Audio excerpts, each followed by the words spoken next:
Hi hello ನಮಸ್ತೆ welcome to my new YouTube channel. ದಯವಿಟ್ಟು ಯಾರ್ಯಾರು ನನ್ನ ಚಾನಲ್ ಸಬ್ಸ್ಕ್ರೈಬ್ ಆಗಿಲ್ವೋ ಸಬ್ಸ್ಕ್ರೈಬ್ ಆಗಿ ಆ್ಯಂಡ್ ವಿಡಿಯೋನ ಪೂರ್ತಿ ನೋಡಿ, ಲೈಕ್ ಮಾಡಿ, ಶೇರ್ ಮಾಡಿ, ಕಮೆಂಟ್ ಮಾಡಿ. ಇವತ್ತು ನಾನು ನಿಮಗೆ ತೋರಿಸ್ತಾ ಇರೋ ಡಿಶ್ ಏನಪ್ಪ, ರುಚಿಕರವಾದ ಗೋಲಿ ಕಡುಬು. ಬನ್ನಿ ಇದಕ್ಕೆ ಏನೇನು ಬೇಕು ಅಂತ ನೋಡೋಣ. ಮೆಣಸಿನಕಾಯಿ, ಈರುಳ್ಳಿ ಮತ್ತು ಕೊತ್ತಂಬರಿ ಸೊಪ್ಪು, ಕಾಯಿ, ಕಡಲೆಬೇಳೆ, ಉಪ್ಪು, ಸಾಸಿವೆ, ಕರ್ಬೇವಿನ ಸೊಪ್ಪು, ಜೀರಿಗೆ ಮತ್ತು 1 ಬೌಲ್ ಆಗೋಷ್ಟು ಅಕ್ಕಿ ಹಿಟ್ಟು ತೊಗೊಂಡಿದ್ದೀನಿ. ಅದರದ್ದು 2ರಷ್ಟು ಪ್ರಮಾಣದಲ್ಲಿ ನಾನು ನೀರು ತೊಗೊಂಡಿದ್ದೀನಿ. ಸರಿ, ಹೇಗೆ ಮಾಡೋಣ ಅಂತ ನೋಡೋಣವಾ. ನೆಕ್ಸ್ಟ್ ಒಂದು ಪಾನ್ ಇಟ್ಕೊಂಡು ಅದಕ್ಕೆ ನಾವು ಎಷ್ಟು ನೀರು ತೊಗೊಂಡಿದ್ವು ಅಂದರೆ 1 ಬೌಲ್ಗೆ 2 ಬೌಲಷ್ಟು ನೀರು ತೊಗೊಂಡು ಅದನ್ನು ನೀರನ್ನ ಕಾಯೋದಕ್ಕೆ ಇಟ್ಕೊಳ್ಳಿ. ಆಗ ಕಾಯಬೇಕಾದ್ರೆ ಅದಕ್ಕೆ ಒಂದು ಸ್ವಲ್ಪ ಉಪ್ಪನ್ನು ಆ್ಯಡ್ ಮಾಡಿ.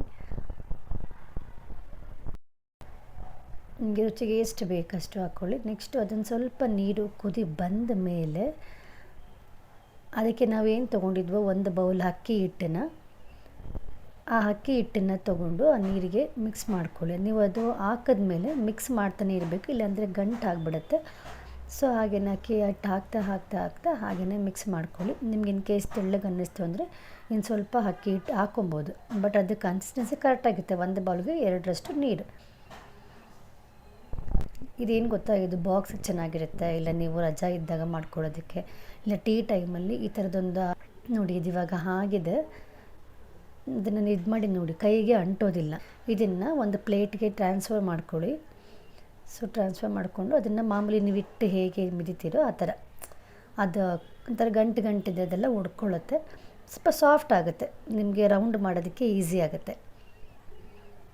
ಈ ಥರ ಆದಮೇಲೆ ನೋಡಿ ಈಗ ಚೆನ್ನಾಗಿದೆ, ಅದು ಕೈಗೆ ಅಂಟ್ತಾ ಇಲ್ಲ. ಸೊ ಆ ಥರ ನಿಮಗೆ ಎಷ್ಟು ಗಾತ್ರ ಬೇಕೋ ಅಷ್ಟು ಗಾತ್ರದಲ್ಲಿ ಆ ಹಿಟ್ಟನ್ನು ಚೆನ್ನಾಗಿ ನಾದಿ ರೌಂಡ್ ಮಾಡ್ಕೊಳ್ಳಿ. ಈ ಥರ ಎಲ್ಲ ಗೋಲಿ ಥರ ಮಾಡ್ಕೊಂಡಾದಮೇಲೆ ಅದನ್ನು ಒಂದು ಇಡ್ಲಿ ಪಾತ್ರೆಯಲ್ಲಿ ನೀರಿಟ್ಕೊಂಡು ಸ್ವಲ್ಪ ಹವೆಯಲ್ಲಿ ಬೇಯಿಸ್ಕೋಬೇಕು. ಅದು ಆಲ್ರೆಡಿ ಬೆಂದಿರುತ್ತೆ, ಬಟ್ ತುಂಬ ಬೇಯಿಸ್ಕೊಳ್ಳೋ ಅವಶ್ಯಕತೆ ಇಲ್ಲ. ಒಂದು 5 to 7 ಮಿನಿಟ್ಸ್ ಅದು ಸ್ವಲ್ಪ ಹವೆಯಲ್ಲಿ ಬೆಂದರೆ ನೀಟಾಗಿ ಅದಾಗುತ್ತೆ. ನೆಕ್ಸ್ಟು 5 ಮಿನಿಟ್ಸ್ ಆದಮೇಲೆ ಪಕ್ಕದಲ್ಲಿ ಒಂದು ಪಾನ್ ಇಟ್ಕೊಂಡು ಅದಕ್ಕೆ ಎಣ್ಣೆ ಹಾಕ್ಕೊಂಡಿದ್ದೀನಿ. ಮಾಮೂಲಿ ಒಗ್ಗರಣೆಗೆ ಏನೇನು ಬೇಕದು ಕರಿಬೇವಿನ ಸೊಪ್ಪು, ಎಣ್ಣೆ ಕಾದ ನಂತರ ಸಾಸಿವೆ ಹಾಕ್ತಾಯಿದ್ದೀನಿ, ಸ್ವಲ್ಪ ಜೀರಿಗೆ, ಕಡಲೆಬೇಳೆ. ಇದು ತುಂಬ ರುಚಿಯಾಗಿರುತ್ತೆ ಕಡಲೆಬೇಳೆ ಆ್ಯಕ್ಚುಲಿ. ಸ್ವಲ್ಪ ಕೈ ಆಡಿ ಚೆನ್ನಾಗಿ ಅದಾದ ನಂತರ ಅದು ಗೊತ್ತಾಗುತ್ತೆ, ಕಡಲೆಬೇಳೆ ಕಲರ್ ಚೇಂಜ್ ಆಗುತ್ತೆ. ಸೊ ಅದಕ್ಕೆ ಹಸಿಮೆಣಸಿಕಾಯಿನ ಆ್ಯಡ್ ಮಾಡ್ತಾಯಿದ್ದೀನಿ. ನೀವು ಖಾರ ಇಲ್ಲಿ ಏನು ಯೂಸ್ ಮಾಡಿರೋದಿಲ್ವಲ್ಲ, ಹಸಿಮೆಣಸಿಕಾಯಿ ಅದು ಟೇಸ್ಟ್ ಚೆನ್ನಾಗಿರುತ್ತೆ. ಖಾರದ ಪುಡಿಗಿಂತ ಹಸಿಮೆಣಸಿಕಾಯಿ ಟೇಸ್ಟ್ ಚೆನ್ನಾಗಿರುತ್ತೆ. ಅದಾದಮೇಲೆ ಈರುಳ್ಳಿ ಆ್ಯಡ್ ಮಾಡ್ತಾಯಿದ್ದೀನಿ.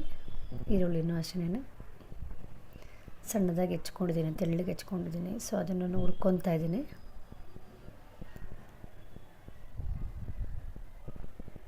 ಆಗುತ್ತೆ. ಸೊ ಈ ಥರ ಆದಮೇಲೆ ಇದನ್ನು ಸ್ವಲ್ಪ ತಣ್ಣಗಾಗಿರುತ್ತೆ ಅಲ್ವಾ, ಅದನ್ನು ಲಿಡ್ನ ಓಪನ್ ಮಾಡ್ಕೊಳ್ಳಿ. ಇದು ಇಡ್ಲಿ ಪಾತ್ರೆದು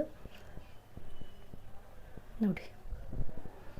ಸೊ ಚೆನ್ನಾಗಿ ಬೆಂದಿರುತ್ತೆ ಇದು. ನೋಡಿ, ಇದನ್ನು ಪ್ರೆಸ್ ಮಾಡಿ ನೋಡಿ ಎಷ್ಟು ಸಾಫ್ಟಾಗಿರುತ್ತೆ ಅಂದರೆ ನೋಡಿ, ಬಿಸಿ ಇದೆ, ಸಾಫ್ಟಾಗಿದೆ.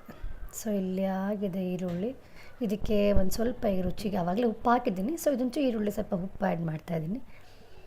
ಮತ್ತು ಒಂದು ಚಿಟಿಕೆ ಅರಿಶಿನ ಪುಡಿನ ಯೂಸ್ ಮಾಡ್ತಾಯಿದ್ದೀನಿ. ಅದನ್ನೆಲ್ಲ ನೀಟಾಗಿ ಮಿಕ್ಸ್ ಮಾಡ್ಕೊಳ್ಳಿ.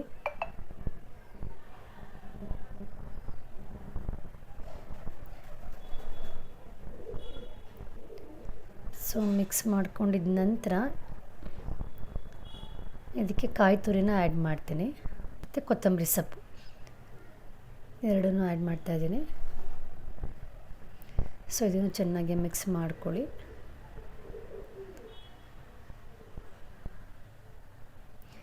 ಇದು ಮಿಕ್ಸ್ ಮಾಡ್ಕೊಂಡಿದ್ದ ನಂತರ ಅದೇನಿದೆ ಕಡುಬು, ಆ ಕಡುಬನ್ನ ಒಂದು ತಟ್ಟೆಗೆ ತಕ್ಕೊಂಡಿದ್ದೀನಿ. ಸೊ ಅದನ್ನು ಇದ್ರೊಳಗಡೆ ಹಾಕಿಬಿಟ್ಟು ಬಿಸಿ ಇರುತ್ತೆ ನೋಡ್ಕೊಂಡು ಹಾಕ್ಕೊಳ್ಳಿ. ಸೊ ಎಲ್ಲ ಹಾಕಿದ್ದೀನಿ. ಇದನ್ನು ಇವಾಗ ನೀಟಾಗಿ ಮಿಕ್ಸ್ ಮಾಡ್ಕೋಬೇಕು.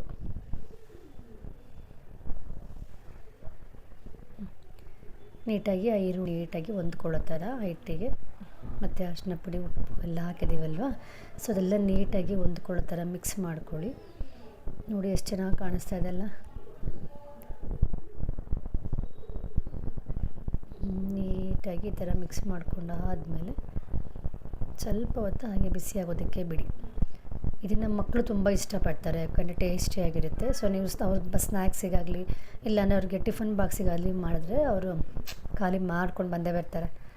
ಯಾರೂ ವೇಸ್ಟ್ ಮಾಡೋದಿಲ್ಲ, ಬಿಟ್ಕೊಂಬರೋದಿಲ್ಲ.